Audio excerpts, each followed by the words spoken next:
Hello everyone, welcome to my channel.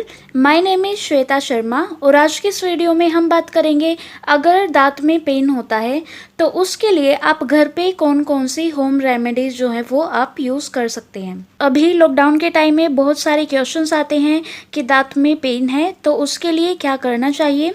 Specially जब wisdom tooth यानी कि जो अक्ल जाड़ है वो आती है उसमें भी जो पेन होता है तब क्या कर सकते हैं। तो वीडियो स्टार्ट करने से पहले अगर आप चैनल पे नए हैं तो चैनल को सब्सक्राइब ज़रूर कर लें और उसी के साथ बेल आइकन भी प्रेस कर लें ताकि आने वाली हर वीडियो की नोटिफिकेशन जो है वो आपको मिले। तो चलिए वीडियो स्टार्ट करते हैं।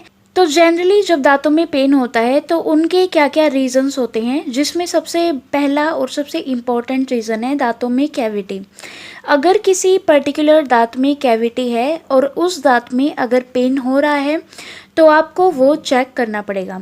या फिर अक्ल दांत जब आती है तो भी पेन होता है या फिर कोई इन्फेक्शन होता है जब कैविटी में जनरली जब हम कुछ खाते हैं, सबसे इम्पोर्टेंट स्वीट्स जब हम खाते हैं या फिर कोई भी खट्टी चीज़ खाते हैं और खाने के बाद अगर हम कुछ देर तक ब्रश या फिर कुरला ना करें तो हमारी ओरल कैविटी में जितने भी बैक्टीरिया होते हैं वो उस खाने को एसिड में कन्वर्ट कर देते हैं और वो एसिड जो है वो हमारे दांतों की सबसे ऊपर वाली लेयर इनेमल को डिके कर देता है, ख़राब कर देता है, जिसकी वजह से दांतों में कैविटी होती है, इन्फेक्शन बढ़ता है और उसी की वजह से पेन होने लग जाता है। उसके बाद अगर आप कैविटी को सही टाइम पे फिल ना कराएं तो उसके बाद वो इन्फेक्शन जो है वो नसों तक पहुंच जाता है, जिसकी वजह से आपको और ज़्यादा पेन जो है वो होने लगता है। तो इसलिए अगर कोई भी कैविटी है तो आप उसे फिल कराइए, क्योंकि अगर वो नसों तक पहुंच जाती है तो उसके बाद आपको आरसीटी करानी पड़ेगी, यानी कि रूट कैनाल ट्रीटमेंट, जिसे नसों का इलाज कहते हैं। तो उससे अच्छा है आप कैविटी को पहले ही फिल करा लें। तो अब शुरू करते हैं हमारी होम रेमेडीज़, जिसमें आप सबसे पहले ले लीजिए क्लोव यानी कि लौंग हम जिसे कहते हैं। इसमें एंटी बैक्टीरियल प्रॉपर्टी होती है और एंटी इन्फ्लेमेटरी।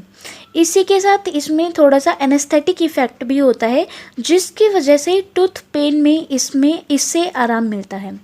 अब बात करते हैं इसको यूज़ कैसे करना है।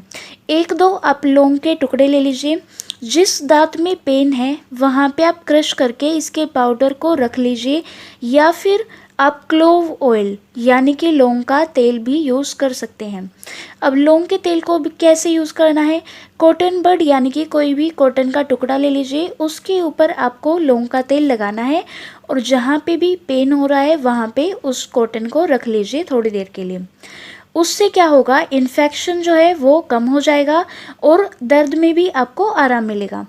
अब हम सेकंड बात करते हैं, अगर आपके दांतों में पेन है उसके अलावा अगर मसूड़ों में इन्फेक्शन भी है, स्वेलिंग भी है, या फिर आपका विजडम टूथ जो है वो आ रहा है, तो इसके लिए आपको वोम सलाइन गार्गल करना है। इसमें क्या होता है, गुनगुना पानी आपको लेना है, उसमें 1 चम्मच या आधा चम्मच नमक डालना है। पानी 1 गिलास पानी, उसमें आधा चम्मच या 1 चम्मच आपको सोल्ट डाल लेना है।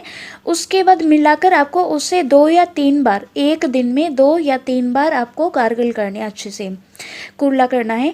तो इससे आपका इन्फेक्शन जो है वो कम हो जाएगा और पेन में भी आपको इफ़ेक्ट मिलेगा, इससे आराम होगा, क्योंकि नमक में एंटी बैक्टीरियल प्रॉपर्टी होती है। उसके बाद थर्ड आता है, अगर आपको स्वेलिंग है, इन्फेक्शन ज़्यादा है, तो स्पेशली स्वेलिंग में जहाँ पे भी स्वेलिंग है वहाँ पे आप कोल्ड कंप्रेशन कीजिए।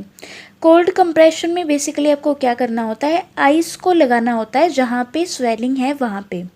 अब आइस को भी डायरेक्ट मत लगाइए, या तो आप आइस पैक यूज़ कर सकते हैं, या फिर अगर आइस पैक आपके पास नहीं है तो आप बर्फ़ को पॉलीथीन या फिर किसी भी क्लॉथ में डाल के, किसी भी कपड़े में डाल के और जहाँ पे स्वेलिंग है वहाँ पे लगा लीजिए। इससे बेसिकली क्या होगा, उस एरिया में ब्लड सप्लाई जो है वो थोड़ी सी कम हो जाएगी, ब्लड वेसल्स कॉन्स्ट्रिक्ट हो जाएंगी, जिसकी वजह से पेन में रिलीफ होगा। अब हमारी नेक्स्ट होम रेमेडी की हम बात करते हैं, दैट इज़ नीम। नीम में बेसिकली एंटीबैक्टीरियल प्रॉपर्टी होती है, ये आपने सुना भी होगा, ये बहुत जनरल होता है। इसको यूज़ कैसे करना है, नीम की जो स्टिक होती है जिसे जनरली आप दातुन भी कहते हैं, राइट, तो इसको आप क्रश कर लीजिए कोने पे से, और जहाँ पे आपको पेन है उस एरिया को अच्छे से क्लीन कर लीजिए। पर एक बात आपको ध्यान रखनी है, बिल्कुल सॉफ्टली करना है आपको, जोर लगाओगे तो उस दांत में और ज़्यादा पेन हो जाएगा। तो इसलिए सॉफ्ट तरीके से नीम की स्टिक से आप उस एरिया को अच्छे से क्लीन कीजिए। या फिर आप एक और काम कर सकते हैं, नीम के पत्ते लेके आइए, उनको धो के पानी में अच्छे से उबालिए, और उस पानी को थोड़ी देर ठंडा होने के बाद आप उससे गार्गल कीजिए, कुरली कीजिए 2 या 3 बार कम से कम दिन में। इससे क्या होगा, इन्फेक्शन कम हो जाएगा और आपके पेन में भी रिलीफ होगा। इन सभी के साथ साथ आपको एक चीज़ बिल्कुल नहीं भूलनी है कि आपको अपनी ओरल कैविटी की साफ़ सफाई ज़रूर से भी ज़रूर रखनी है। दिन में कम से कम 2 बार आपको ब्रश करनी है। एक तो रात को सोने से पहले। सोने से पहले का मतलब क्या है यहाँ पे, कि ब्रश करने के बाद और सोने से पहले आपको कुछ भी खाना या पीना नहीं है। और दूसरी बात, आप उठने के बाद केवल कुल्ला कर लीजिए, ब्रश बेशक मत कीजिए, पर सुबह ब्रेकफास्ट के बाद आपको ब्रश करनी ही करनी है एट एनी कॉस्ट। तो चलिए अब नेक्स्ट होम रेमेडी की हम बात करते हैं, वो है जिंजर, जिसे अदरक भी कहते हैं। इसमें भी एंटी बैक्टीरियल प्रॉपर्टी होती है। इसको यूज़ कैसे करना है, बेसिकली आपको पहले आप इसको पील कर लीजिए, छील लीजिए, उसके बाद क्रश कर लीजिए, और जिस भी दांत में पेन है, जहाँ पे भी पेन है, वहाँ पे आप इसको रख लीजिए। इसी के साथ आप एक चुटकी नमक भी डाल लीजिए, उससे ज़्यादा जल्दी आराम आएगा। या फिर आप एक और काम कर सकते हैं, अदरक को पानी में उबालकर पानी को ठंडा करके उसके आप गार्गल कीजिए, उससे भी आपको आराम मिलेगा। या फिर आप अदरक की जगह गार्लिक यानी कि लहसुन का भी यूज़ कर सकते हैं। उसमें भी आपको सेम ही तरीका करना है, पहले लहसुन को छील लीजिए, उसके बाद क्रश करके और उस दांत में रख लीजिए जहाँ पे आपको पेन है, उससे आपको जल्दी असर दिखेगा। इन सभी के साथ आपको एक चीज़ ज़रूर याद रखनी है कि प्रॉब्लम जो हो रही है, जहाँ पे भी आपको पेन है, वहाँ पे आपको ये पता करना है कि प्रॉब्लम हो क्यों रही है। या तो वहाँ पे कैविटी है, उस दांत में अगर कैविटी है, जैसा कि मैंने आपको पहले ही बताया, हम कुछ भी खाते हैं उसके बाद अगर हम ब्रश नहीं करते हैं या फिर कुल्ला नहीं करते हैं, तो हमारी ओरल कैविटी में जितने भी बैक्टीरिया होते हैं वो उस खाने को एसिड में कन्वर्ट कर देते हैं। और एसिड क्या करता है, हमारे दांतों की जो ऊपर वाली लेयर होती है इनेमल, उसको ख़राब कर देता है, जिसकी वजह से हमारे दांतों में कैविटी लगती है। अब अगर आपके उस दांत में कैविटी है, छोटी मोटी ही है, तो उस टाइम पे आपको केवल सेंसिटिविटी होगी, यानी कि ठंडा गर्म लगेगा। उसके बाद अगर आपने सही समय पे फिल नहीं कराई है कैविटी, तो फिर वो जो कैविटी है वो नसों तक पहुंच जाएगी, और उसके बाद आपको इन्फेक्शन और बहुत ज़्यादा पेन होने लग जाएगा। और उस टाइम पे जब आप डेंटिस्ट के पास जाएंगे, तब आपको आरसीटी का ही एक ऑप्शन दिया जाता है। अब आरसीटी में ज़्यादा रुपए लगेंगे, उससे बेटर ऑप्शन है कि भाई छोटी मोटी कैविटी है तो आप उसे ही तभी की तभी फिल करा लो। उसके बाद एक और रीज़न हो सकता है कि उस दांत में आपको क्यों पेन हो रहा है, वो है ट्रोमा, यानी कि अगर आपने कोई भी हार्ड चीज़ खाई है, उससे क्या होता है, आपका वो जो दांत है जहाँ से आपने चबाई है, उस दांत में अगर फ्रैक्चर हो गया हो, तो उसकी वजह से भी आपको बहुत ज़्यादा पेन फील होगा। इस केस में भी आपको डॉक्टर के पास ज़रूर से भी ज़रूर जाना है। उसके बाद है अक्कल दांत में जब पेन होता है, अक्कल दांत को जनरली 1 हफ्ता लगता है निकलने में, अच्छे से निकलने में। अगर आपको उससे ज़्यादा टाइम लग रहा है, पेन हो रहा है, तो ऐसे कंडीशन में आपको डेंटिस्ट के पास ज़रूर से भी ज़रूर जाना है।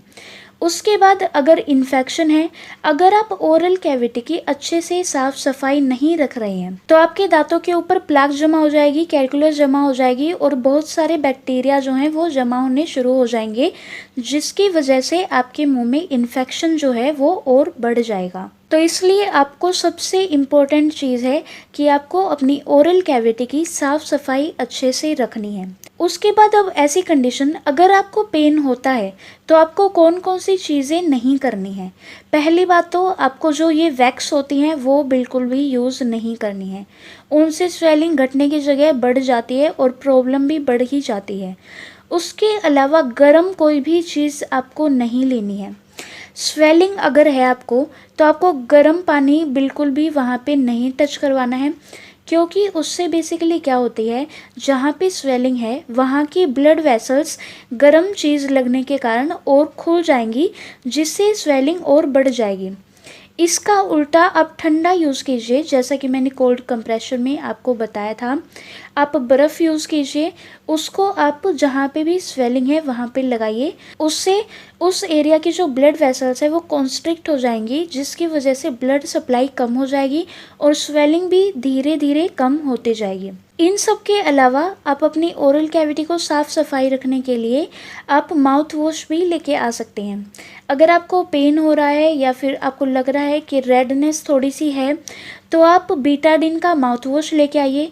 उससे आप दिन में 2 बार गार्गल कीजिए। उससे भी क्या होगा, आपका जो इन्फेक्शन है वो धीरे धीरे कम होता जाएगा और आपका ओरल हेल्थ ठीक होता जाएगा। So yes, this is all about today's video.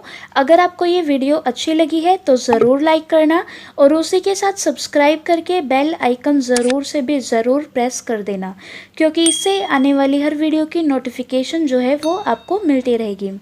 और आपका कोई भी क्वेश्चन है, कोई भी डाउट है, आप कमेंट सेक्शन में ज़रूर पूछिए। उसी के साथ मैंने अपना इंस्टाग्राम का लिंक भी डिस्क्रिप्शन बॉक्स में शेयर किया है। अगर आपको कोई डाउट पूछना है तो आप इंस्टाग्राम पे भी मुझे मैसेज कर सकते हैं, या फिर इसके अलावा मैंने ईमेल एड्रेस भी डिस्क्रिप्शन बॉक्स में दिया हुआ है। आप मुझे ईमेल पे भी मैसेज करके अपना कोई भी डाउट पूछ सकते हैं। तो चलिए अब मिलते हैं नेक्स्ट वीडियो में। तब तक के लिए stay home, stay safe. Thank you.